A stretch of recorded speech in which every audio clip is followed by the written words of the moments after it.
Hi, and thank you for joining me today. I'm Marlene Bertrand, the broker for Bertrand Realty. And today I'd like to talk to you a little bit about how to help sellers declutter their homes.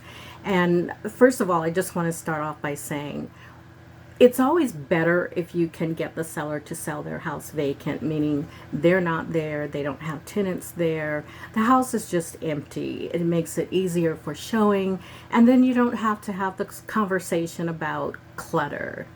So before I get started, let me show you something.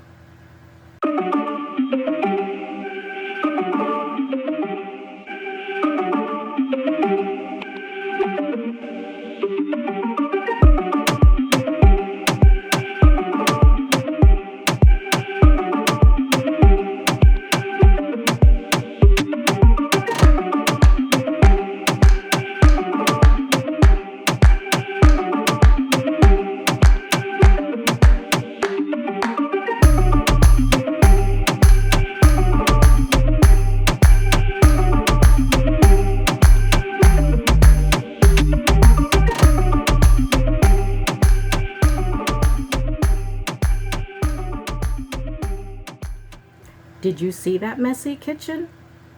Yeah, clutter. It's one of the biggest issues that we have when getting sellers to get their house ready for sale. But the first thing I want to caution you about is don't ever call it messy. That's a condescending term. And it's also a little bit judgmental. We don't know the condition of the house that the seller intended to show to us. Maybe they had to work today and they intended to have it cleaned before they got home. Maybe the maid just didn't show up. So try not to use the word messy when you're describing someone's home. The other thing that you could say is, actually, I have an agent who I like the way she puts it, is she says, it looks like you have a lot of stuff on the countertop, or it looks like you have a lot of memories on the wall. I feel like that's a little softer approach and wording that makes a seller feel like they're not, they're not messy. Anyway, one thing I like to do is have the seller look at their home from the buyer's point of view. You want the buyer to go through the home as if they're going to live there. If they see a lot of the seller's things in the homes, a lot of times they spend more time looking at the seller's memorabilia, placards on the wall, trophies, and things like that.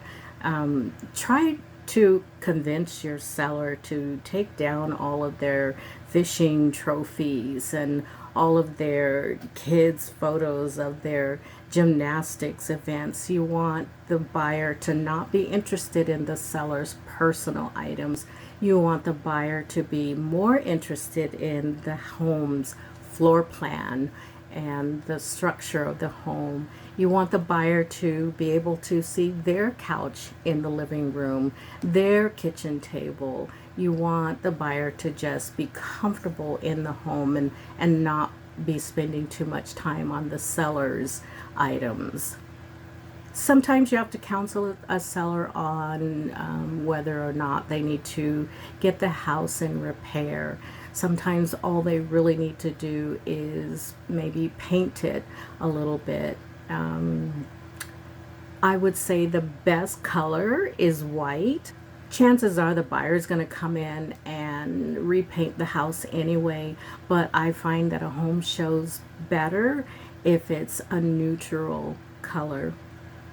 And the same thing goes for flooring. Have the seller, if they're going to redo the carpet or the floor, have them again put in neutral colors like a beige or cream color carpet, so that the home doesn't put off a specific vibe. A neutral tone is always better. You want to counsel the sellers that they don't have to take everything out. Just take a few things out. Take their personal things out. Just take most of the things off the counter. Take a good portion of the furniture out so that the home looks a little more roomy. Now, let me show you what that same kitchen looks like when it's been decluttered.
So once again, I just want to remind you that you never want to say messy when you're talking about a home's condition, the way a home looks, and you want to counsel sellers on looking at the home from the buyer's point of view.